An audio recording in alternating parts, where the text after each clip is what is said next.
नमस्कार, मैं हूं अनामिका और स्वागत है आपका मिस लेवल यूट्यूब चैनल पे। तो दोस्तों, आज मैं बात करूंगी केला स्टोरी के बारे में। अब ये मूवीज क्यों बनी, कैसे बनी, ये मैं आपको नहीं बताऊंगी क्योंकि मैं आपका सस्पेंस नहीं खराब कर रही और ना मुझे स्पॉइलर देना पसंद है और ना लेना।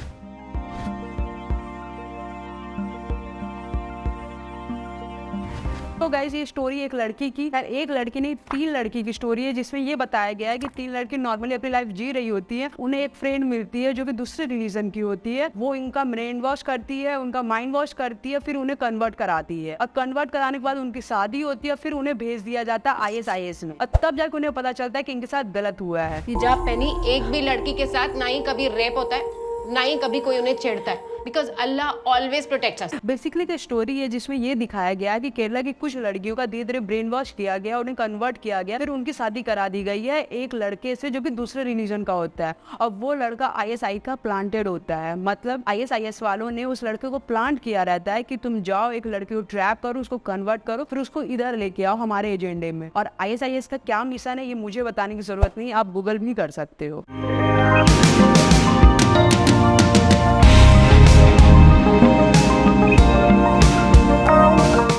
खैर, जैसे इस मूवी का ट्रेलर रिलीज हुआ, बहुत सारे लोग बहुत अलग अलग तरीके का ओपिनियन देने लगे क्योंकि इस मूवी में ऐसा दिखाया गया कि ये कहानी जो है वो 32,000 लोगों की है। मतलब 32,000 लोगों के साथ ऐसा हुआ, स्पेशली 32,000 लड़कियों के साथ ऐसा हुआ, जिसमें कई सारे डिबेट हुए। कुछ लेफ्ट सपोर्टर का कहना ये था भाई इस तरीके का कोई डाटा है ही नहीं। कुछ कम्युनिस्ट कहने लगी कि भाई इस तरीके का कोई भी डाटा नहीं है। कुछ नॉर्मल पब्लिक भी कहने लगी कि सच में अगर ऐसा कुछ हुआ है, इतना बड़ा नरसंहार हुआ, इतना बड़ा कन्वर्जन रैकेट हुआ है, तो उसका कोई ना कोई प्रूफ तो जरूर होगा। तो देखो, मेरा इतना कहना है कि ये 32,000, 31,000, 30,000 इस पर डिबेट करने का कोई मतलब ही नहीं है। क्यों? क्योंकि इस तरीके के डाटा को कभी भी गवर्नमेंट सामने लाती ही नहीं है। इस तरीके की डाटा को अगर गवर्नमेंट सामने लाने लगी तो भाई गवर्नमेंट सेकुलर कैसे रहेगी? इस चीज से बेफिक्र रहना कि इस प्रकार के आंकड़े कभी भी गवर्नमेंट सामने लेके आएगी, स्पेशली इस तरीके के रिलीजियस आंकड़े कभी वो सामने लेके आएगी कि इतने हिंदुओं को कन्वर्ट करा लिया गया, इतने मुस्लिमों को कन्वर्ट करा लिया गया। इस तरीके के डाटा कभी नहीं लेके आती है। हाँ, आपको ये देखने को मिल सकता है कि हाँ, इतने सारे लोग थे जिन्होंने अपने धर्म को छोड़ा, और वो भी तब जब आप डीप में जाओगे, ज्यादा रिसर्च करोगे, तब पता चलेगा कि NCRB ने ऐसा कोई रिपोर्ट दिया है। हालांकि इस तरीके की डाटा कभी सामने नहीं आएगी, क्योंकि इस तरीके की डाटा अगर सामने आएगी तो हार्मोनी खराब होगी, ऐसा गवर्नमेंट को लगता है। मेरे को नहीं लगता, कि मेरे ख्याल से इस तरीके की डाटा के सामने आना चाहिए, तभी लोगों को सच और झूठ का अंतर पता चलेगा।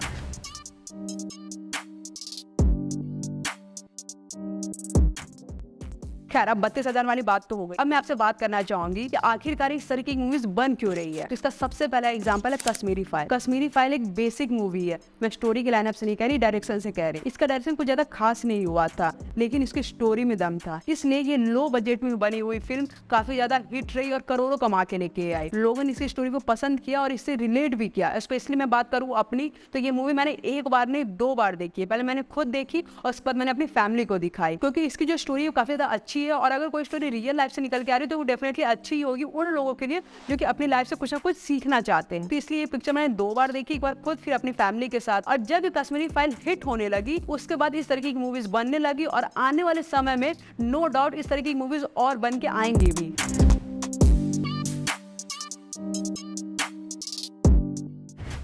नाउ अब हम उसी बात पे वापस आते हैं कि कई सारे लोग ये कह रहे हैं कि अगर तुम वाकई में ये क्लेम कर रहे हो कि 32,000 लोगों के साथ ऐसा हुआ, 32,000 लड़कियों के साथ ऐसा हुआ, तो आप रियलिस्टिक दिखाओ, बिल्कुल रियल बनो। तो दोस्त मेरे, मूवीज और डॉक्यूमेंट्री में कई सारा अंतर होता है। ये एक मूवीज है जिसमें क्रिएटिविटी ऐड की जाएगी, थोड़े फैक्ट्स दिखाए जाएंगे और मूवीज को बना दिया जाएगा। तो कोई डॉक्यूमेंट्री नहीं है जो किसी आदमी के ऊपर बनाई गई है। तो जैसे कि MS धोनी के ऊपर कोई मूवी बन रही है, तो आप क्या चाहते हो कि जितनी लाइफ है, मतलब अगर वो 40 साल के हैं तो 40 साल के ऊपर उनकी मूवी बना दी जाएगी क्या?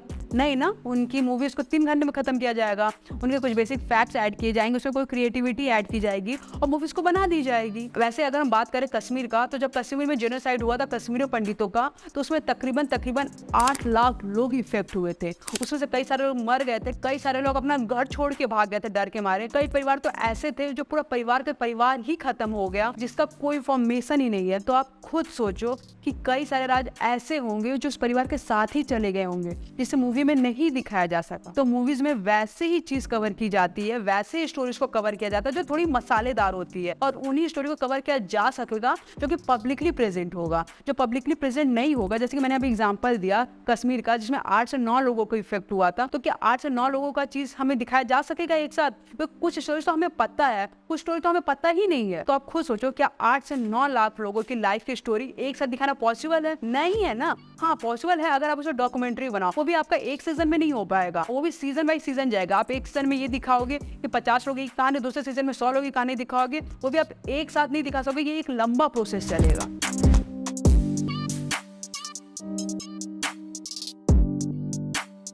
अब हम यहाँ बात करेंगे कि क्या इस तरीके की मूवीज बननी चाहिए। तो हाँ, इस तरीके की मूवीज बननी चाहिए, क्योंकि ये जो रियलिस्टिक मूवीज होती है और रियल बेस्ड इंसिडेंट मूवीज होती है, वो एक अवेयरनेस का काम करती है। यहाँ मैं किसी हारमोनी को बुरा कहने को नहीं कह रही, लेकिन हाँ, जिस दिन उस तरीके की मूवीज बनने लगी जिसमें किसी और रिलीजन के भगवान का मजाक उड़ाया जाने लगे, हालांकि पहले के टाइम पे ऐसा होता था कि हिंदू गॉड्स को काफी ज्यादा मजाक उड़ाया जाता था, हाल फिलहाल वो अभी बंद है, और अगर ऐसा कोई अब करने का सोचेगा भी तो उसको डेफिनेटली बॉयकॉट किया जाएगा। लेकिन हाँ, ये चीज मैं बहुत जिम्मेदारी के साथ कहना चाहूंगी कि अगर इस तरीके की मूवीज बनती है जिसमें किसी और भगवान का मजाक उड़ाया जा रहा हो, उनके बिलीफ का मजाक उड़ाया जा रहा हो, या उनको बुरा कहा जा रहा हो, या उनको क्रिटिसाइज किया जा रहा हो, इस तरीके की मूवीज नहीं बननी चाहिए। तो पर्सनली मेरा जो भी आइडियोलॉजी, मेरा जो भी मानना हो, लेकिन ये चीज मैं बहुत स्पष्ट रूप से क्लियर कर देना चाहूंगी कि अगर इस तरीके की मूवीज बनती है जिसमें किसी और भगवान को बुरा कहा जा रहा हो, गाली दी जा रही हो, तो भाई इस तरीके की मूवीज नहीं बननी चाहिए। लेकिन हाँ, जो रियल इंसिडेंट है, जो कि देश में घट रही घटनाओं पे अगर मूवीज बन रही है, तो उस तरीके की मूवीज बनने पे किसी को कोई आपत्ति नहीं होनी चाहिए।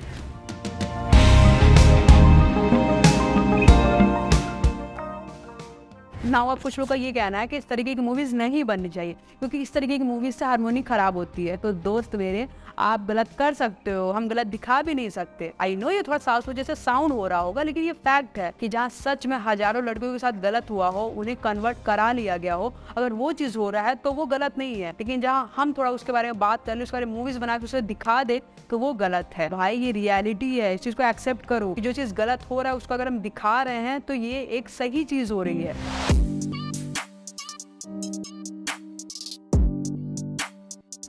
तो नाउ हम बात करते हैं उस क्लेम के बारे में जो काफी ज्यादा की जाती है कि सारी जो मूवीज होती है ना, वो पॉलिटिकल बेनिफिट के लिए बनाई जाती है। तो आई नो कि इंडिया में कई सारी मूवीज ऐसी होती हैं जो कि पॉलिटिकल बेनिफिट के लिए बनाई जाती है, इलेक्शन जीतने के लिए बनाई जाती है। जिसमें सबसे इंपॉर्टेंट मूवी जो मुझे याद है वो है नरेंद्र मोदी जी की बायोग्राफी। वो मूवी जो उनके ऊपर बनाई गई, उसमें जो एक्टिंग की गई और जिस जल्दबाजी में ये मूवी बनाई गई, तो नो डाउट ये देख के समझ आता है कि वो मूवीज 2019 को इलेक्शन में ध्यान में रखते हुए ही बनाई गई। उसमें नरेंद्र मोदी जी को फायदा होता भी अगर उस मूवी में वो विवेक ओबराय सर को ना लेते तो।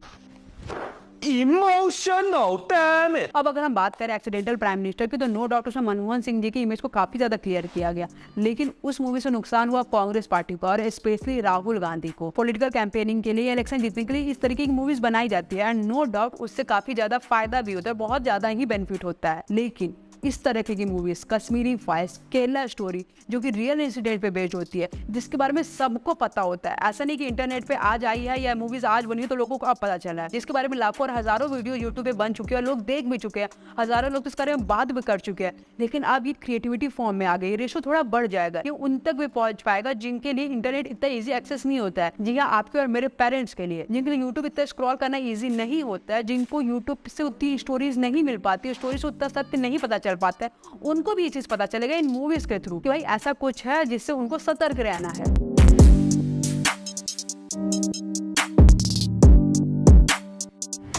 ना वो बात करते हैं उस बारे में जिसकी बातें हर कोई कर रहा है कि जब जब इस तरीके की मूवीज आएंगी तब तब लोगों के बीच में नफरत बढ़ेगी।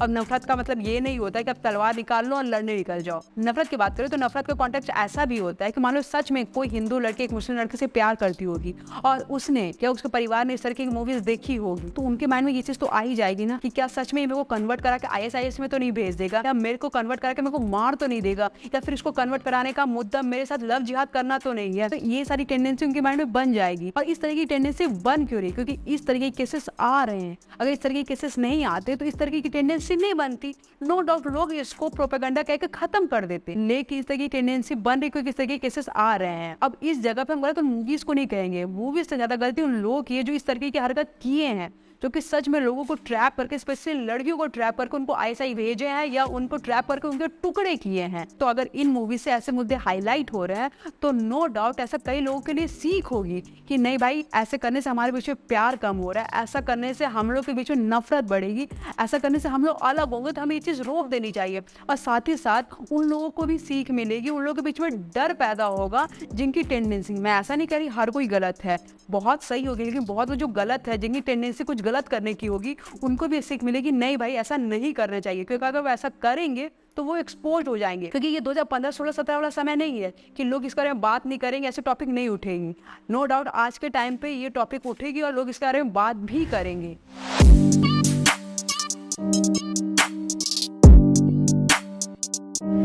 तो अगर लव मैरिज की बात निकली ही है तो मैं बहुत कॉमन सी चीज आपको बताना चाहूंगी कि अगर एक लड़का और लड़की की सेम कास्ट में शादी हो जाती है अपने पेरेंट्स के पसंद से, तो भी उस रिश्ते में प्रॉब्लम हो जाती है। और अगर उस रिश्ते में जब प्रॉब्लम होती है तो पेरेंट्स अपनी बच्चियों को यही समझा रहे होते हैं कि भाई तुम ये रिश्ता मत तोड़ो। मतलब आप समझ सकते हो कि एक लड़का जो कि अपनी बीवी को मार रहा होता है या लड़की भी उस लड़के से लड़ाई कर रही होती है, तो भी उस केस में पेरेंट्स यही समझाते हैं कि भाई ये रिश्ता मत तोड़ो, संभाल के चलो। मतलब 100% पेरेंट में से 1% पेरेंट्स ऐसे होते हैं जो कि डाइवोर्स को सपोर्ट करते हैं। और यहाँ मैं बात कर रही हूँ सेम कास्ट का, सेम रिलीजन भी नहीं, सेम कास्ट का। और वही अगर आप लव मैरिज में आ जाओ जहाँ आप सेम रिलीजन में शादी कर रहे होते हैं तो वो रेशियो हो जाता है 80-20 का। मतलब आप समझ रहे हो 80% पेरेंट्स आपको साफ मना कर देते हैं अगर आप अपने पसंद से सेम रिलीजन में शादी करते हो। उसी जगह इस तरीके की स्टोरीज, केरला स्टोरीज जैसे, जहाँ पे लड़कियां कन्वर्ट हो चुकी होती हैं और उसके बाद उनके साथ इस तरीके की प्रताड़नाएं हो रही होती है, उनके साथ फ्रॉड हो रहा होता है, तो उस केस में क्या उनके पेरेंट्स उसको एक्सेप्ट करेंगे? बिल्कुल नहीं करेंगे। ये मैं आपको रियलिटी और बहुत हार्श ट्रूथ बता रही हूँ। तो अगर लड़की कन्वर्ट हो जाती है और उस टाइम पे उसके साथ ये सारे प्रॉब्लम्स हो रहे होते हैं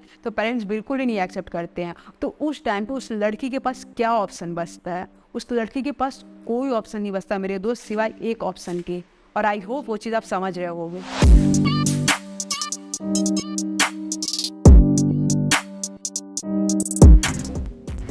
नाउ अब मैं बात करूंगी उस क्वेश्चन के बारे में जो सबसे ज्यादा उठाया जा रहा है, स्पेशली गवर्नमेंट के खिलाफ उठाया जा रहा है। हालांकि मैं गवर्नमेंट में कोई स्पोक पर्सन नहीं हूँ जिसका जवाब देना जरूरी है, लेकिन ये चीज मुझे सही लगता है, बेसिकली मुझे सही लगता है, इसलिए मैं इसका जवाब दे रही हूँ। तो बहुत सारे लोगों का ये कहना है कि जो ISIS वालों ने लड़कियों को ट्रैप किया है या जो लड़कों का ब्रेन वॉश किया है उसको इंडियन गवर्नमेंट वापस क्यों नहीं ले आ रही है? तो मेरे ख्याल से जो मुझे लगता है कि अगर उनको वापस लाना एक तरीके का इंडियन गवर्नमेंट के लिए सरदर्दी है। जैसे कि आप मान लो बहुत खुशी मिजाज से निकले हो घर से कि आज मैं कार ड्राइव करूंगा, अपनी फैमिली के साथ होऊंगा, लेकिन अचानक से आपकी कार के एक्सीडेंट हो जाती है किसी बाइक वाले के साथ और उसे चोट लग जाती है, कुछ भी हो जाता है, उसके बाइक को नुकसान हो जाता है, उसे चोट लग जाती है, कुछ भी हो जाता है, तो एक तरीके का बिना मतलब का सरदर्दी हो गया ना आपके लिए कि आप सोच के तो नहीं निकले थे ना कि मैं एक्सीडेंट करूंगा या एक्सीडेंट हो जाएगा, ये बिना मतलब का सरदर्दी हो गया। तो सेम चीज इंडियन गवर्नमेंट के साथ हो गया। अगर इंडियन गवर्नमेंट ISIS वाले बंदे को रेस्क्यू करके ला रही है तो क्या पता वो बंदा सच में रेस्क्यू हुआ है या फिर उसका ब्रेन वॉश किया गया। क्या पता ISIS वालों ने कहा हो कि भाई तुम जाओ वहाँ ऐसा पोर्ट्रे करना कि मैं तो रेस्क्यू हो गया लेकिन तुम वहाँ जाके मेरा काम करना, तुम वहाँ जाके ISIS के एजेंट जब बनना और मेरे मिशन के लिए काम करना, क्या ही पता। तो सबसे पहले इंडियन गवर्नमेंट उस बंदे को रेस्क्यू करके इंडिया लेके आती है, फिर उसको मॉनिटर करती है, उस पर स्पेशल फोर्सेस लगाती है, उसकी जासूसी करती है कहीं ये आड़ी टेढ़ी गतिविधियां तो नहीं कर रहा है। फिर उसके बाद 4-5 साल बाद हमें ये पता चलता है, क्योंकि ये जो इंसिडेंट होते हैं, सारे जो मिशन होते हैं वो 1 या 2 दिन की प्लानिंग नहीं होती है। ये सारे जो भी मिशन होते हैं, ये 2007 हुआ या 2011 हुआ, इनकी प्लानिंग 1 या 2 दिन की नहीं, जो भी इंसिडेंट होते हैं ना इनकी प्लानिंग 10-10 साल से चल रही होती है। तो हमें क्या पता 4-5 साल में जो बंदा रेस्क्यू होके आया है वो इनोसेंट है या नहीं। मान लो अगर इंडिया गवर्नमेंट किसी बंदे को रेस्क्यू करके लेके भी आ रही है और वो आने वाले 4-5 साल में सुसाइड बॉम्बर निकल गया और अपने साथ 100-150 लोगों को ले गया, तो भाई उसके इसमें गलती किसकी होगी? तो इसलिए मेरे ख्याल से गवर्नमेंट इसमें ज्यादा इंटरफेरेंस नहीं करती है। और मेरे ख्याल से ये जो लोग कह रहे होते हैं कि गवर्नमेंट को अगर इतनी ज्यादा चिंता है तो वो भाई क्यों नहीं रेस्क्यू करके लेके आती, तो इसलिए वो रेस्क्यू नहीं करती है, क्योंकि एक तरीके का ये रिस्क ही होगा इंडियन पब्लिक के साथ।